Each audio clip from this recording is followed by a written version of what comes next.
Hi, welcome to the final segment of our four-part podcast series with Professor Siobhan Mattison. In this concluding segment, Professor Mattison talks about her current research, which we believe is a very interesting topic. We hope to have her on a different podcast series on a later stage to speak more about her research findings. If any of you would like to check out Professor Mattison's work, you can visit the Human Family and Evolutionary Demography Lab at www.hfedlab.com. In addition to this, some of her other work can be found on her own dedicated website on the University of New Mexico's Anthropology Department website, in case you're interested in checking it out. Enjoy.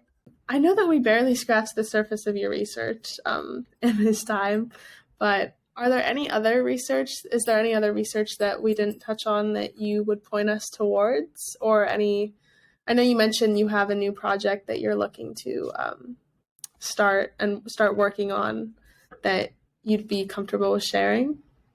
Yeah, thank you. We are, most of my work has really been oriented around the themes that we've been discussing today. I've been doing that for 15 years, I think now, which is hard to believe, but, and that's definitely work we're going to continue pursuing.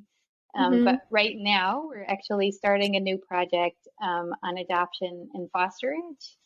And this is in a totally different setting. It's in an island nation called Vanuatu that is in the middle of the Pacific. It's sort of 3 hours from Australia, not too far from New Caledonia, Melanesian island nation. And we're really interested in understanding the variation in adoption and fosterage and thinking about that also outside of a kind of a Western perspective.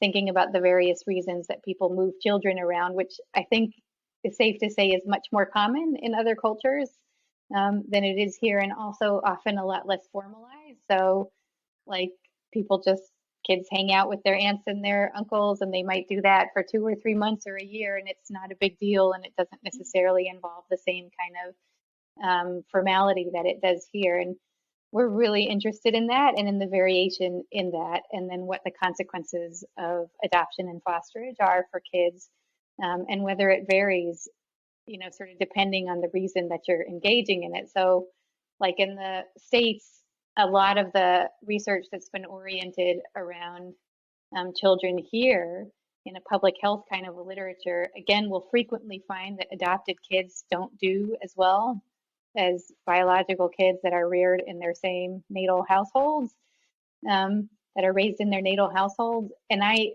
suspect that might not be true everywhere, because the reasons for adopting are so different, might be really different here than they are somewhere else. And the kinds of things that push a child into a situation where they are being adopted here might be very different than somewhere else where it's a lot less formal. So we're just getting that project up and running. It's going to be really amazing. So I think stay tuned. Hopefully we'll have some stuff coming out on that probably in a couple of years still, but we're just in the processes of data collecting now.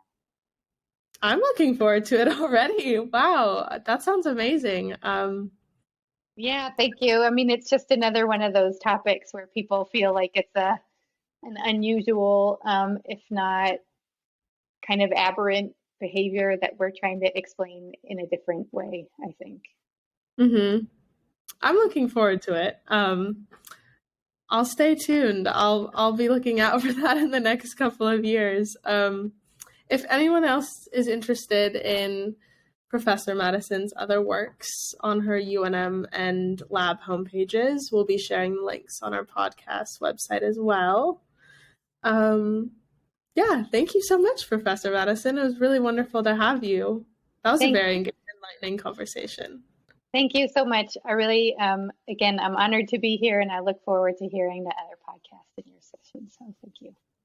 Yeah, we really appreciate you taking the time today. Your perspective is really valuable, especially from an outside perspective. So yeah, I look forward to possibly having you as a guest again sometime, maybe even in the future on your research that you're doing on this new project. Anytime. Thank you so much.